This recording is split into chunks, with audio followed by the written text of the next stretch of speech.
Take two. In terms of doing the Bluesnod 2021 MLS Midseason Awards ceremony, because for whatever reason, my first take, even though my camera is on after I finished recording the video, the whole footage was blacked out. I have no idea why that is the case, but that means I'm going to have to once again restart this whole thing, and it's kind of frustrating because I literally just did this video and I'm basically kind of repeating the same thing I just said a couple of minutes ago.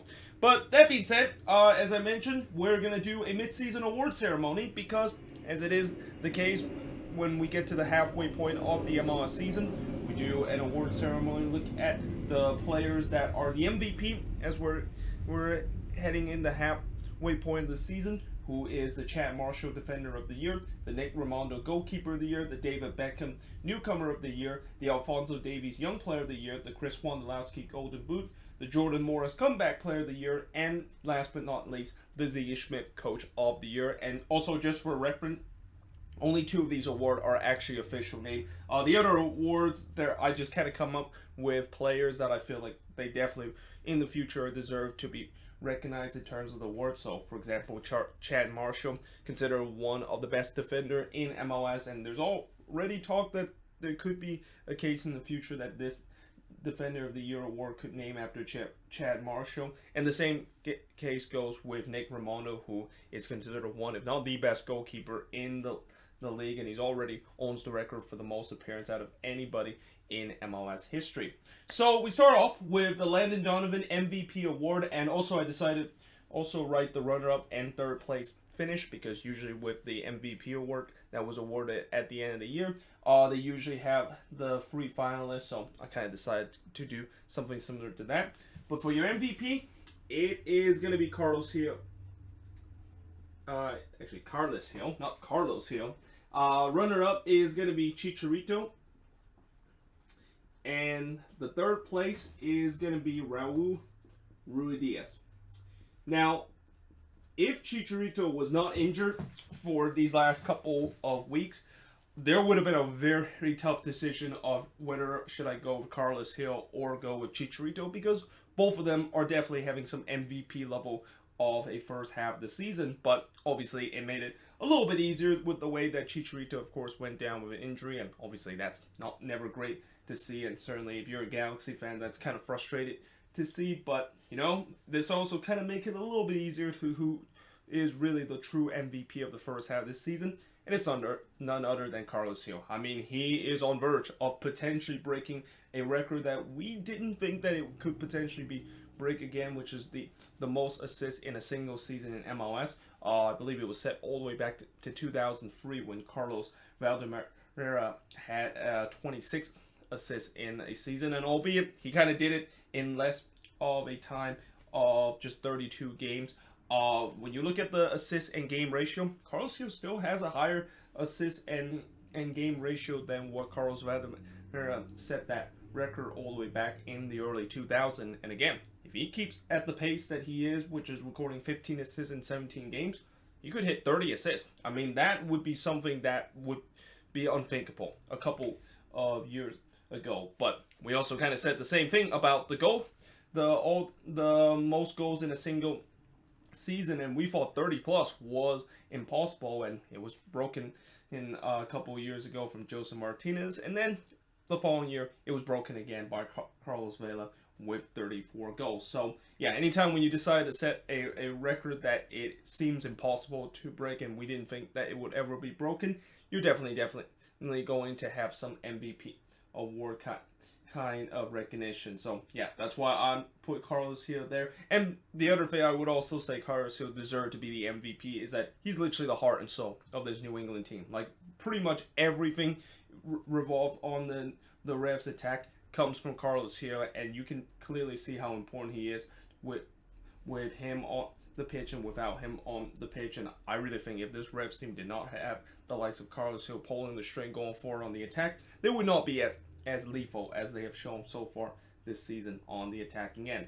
But like I said, Chicharito, if he can, of course, continue to score the rate that he has scored before he went down with an injury, and that, of course, if he can do that after he comes back from an injury, then maybe we're gonna once again have that discussion of whether or not is it gonna be Chicharito or is it gonna be Carlos Hill that's gonna win the MVP award. And then of course third place, Raul Ruidiaz. I'm only putting him there because he's currently leading the Golden Boot race. Well, actually he's tied with Gustavo Bo in terms of the most goals so far in the league with 11 goals. And anytime when you're leading the Golden Boot race, you are also going to get some MVP vote go your way. Now, in terms of the Chad Marshall Defender of the Year, I'm going to give it to Nuhu.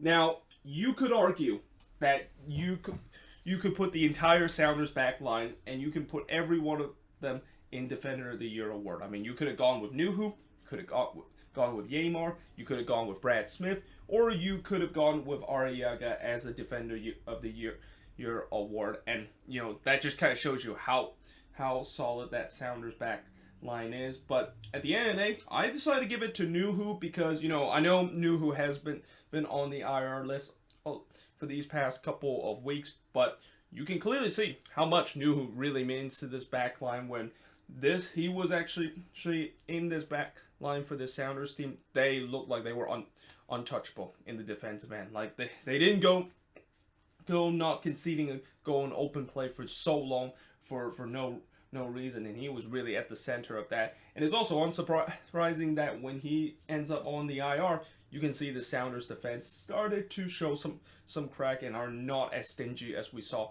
in the first half or in the majority first half of the season before he went on the IR. But besides in terms of honorable mention, besides the Sounders back line, I would also say guys like Antonio Carlos, last year Defender of the Year winner Walker Zimmerman, definitely get a shout for an honorable mention. It's just that I feel like this year, if the Sounders are going to continue that great defensive record, I think it's going to come from one of the player in their back line. And again, it is incredibly hard to choose who it is, but I decided to choose Nuhu mainly because of the way that without him, you can clearly see this back line is not the same as we saw in the majority part of the season. Now, the Nick Raimondo Goalkeeper of the Year, I am going to go with Matt Turner.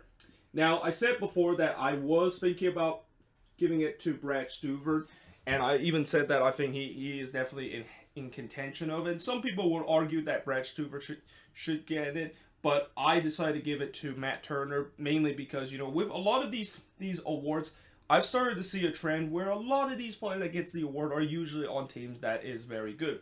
And knowing the fact that Matt Turner is in a team that is currently in the top spot of the Supporters' Shield standings, it's not surprised that of course is the case. And not only the fact that Matt Turner once again not only solid with the Revs this season, but also with the U.S. men's national team, and his performance in the Gold Cup really has created even more headache for Greg Berhalter to think about who is going to be the starting goalkeeper in that World Cup qualifying. I mean, is it going to be Matt Turner? Is it going to be Zach Steffen? Or is it even going to be Ethan Horvath? And those two other guys that I also mentioned besides Matt Turner, they're having a great season so far in Europe. I mean, I did saw that Community Shield just a couple of days ago, and Zach Steffen, even in that loss, he was really the reason why that game stayed 0-0 for a very long time. And then Ethan Horvath, in his debut with Nottingham Forest, really did well in that game too. So yeah, it's going to be a big question who exactly is going to be the starting goalkeeper for the U.S. men's national team toward the World Cup qualifier. But before we get further down to talk about the U.S. men's national team and going back to talk about the award ceremony, again, Matt Turner, I think he definitely deserve it. And it's not to say that Brad Stuver hasn't had a great season. I think Brad Stuver has had an amazing season, but I think the other thing that is the thing that I give Matt Turner the edge over Brad Stuver is that I don't remember the last time Matt Turner made a terrible mistake that led to a goal. I mean, I've seen this season Brad Stuver has had a couple of goalkeeping howler that he committed. One of them I remember in that Copa Tijas against Houston, where he literally just gave the ball right to one of the Dynamo player. And when you decide to do that and also give up a goal like that, yeah, you're probably not going to get recognition of potentially winning the Goalkeeper of the Year.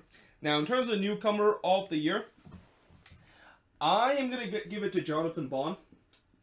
And, honorable mention, certainly to Rubio, Rubin, and Fabio.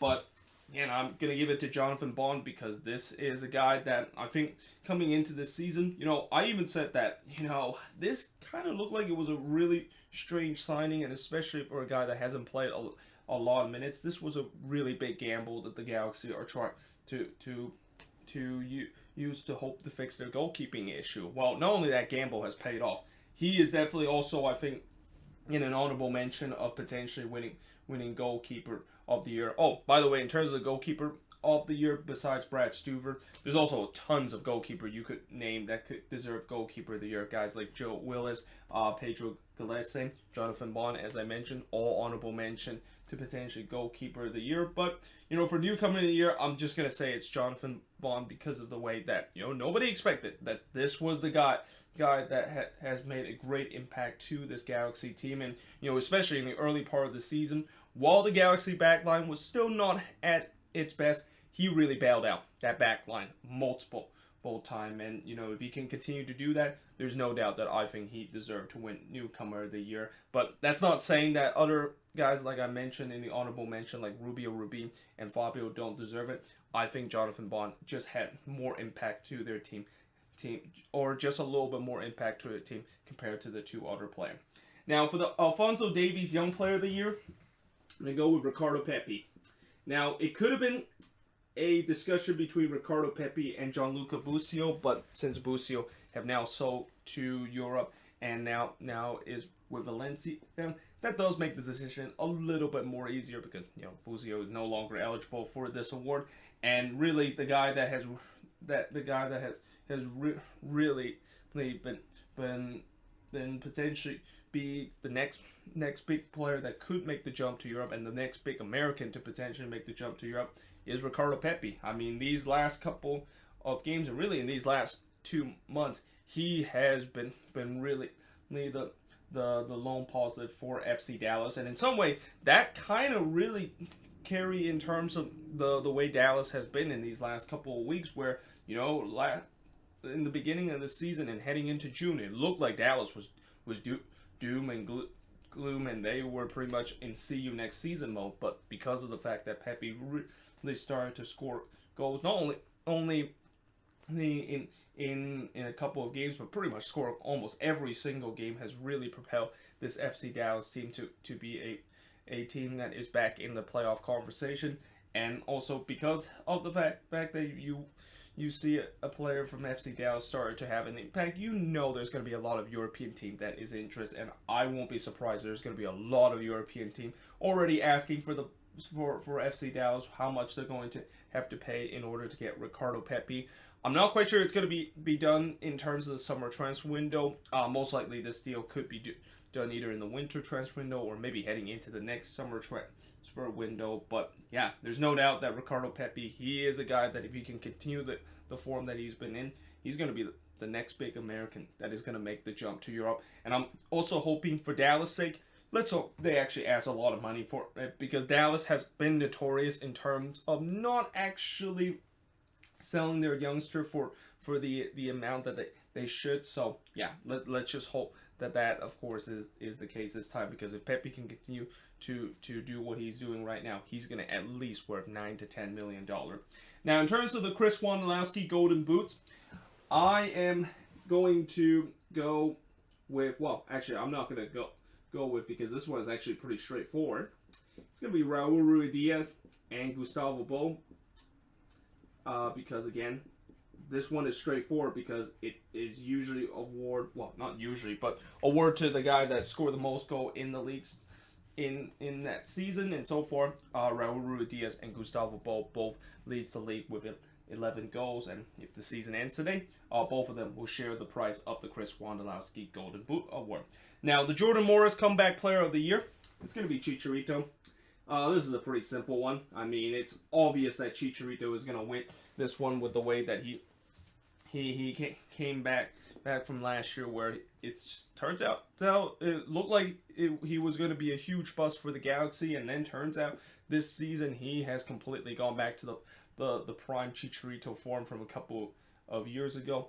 yeah, I mean, it is no surprise that he's definitely going to potentially win Comeback Player of the Year, and definitely won Comeback Player of the Year if the season ends right now. Although, definitely shout out and honorable mention to guys like Daniel Shari and Darren Asprilla. You know, those two guys I mentioned are two guys that I talk about how they are probably the most cursed number 9 in the league right now, and it just feels like both of them are not allowed to score a goal. But this season, it seemed like the MLS gods kind of showed them mercy, and both of those guys are really starting to produce, and especially for Daniel Shari. Like, this is probably the best year I've ever seen from him, even better than in 2018 when he scored double-digit goal, and he's already at that point now, and he's definitely going to be a guy that could also even challenge Raul Ruidiaz and Gustavo Bo of potentially winning the Golden Boot this season.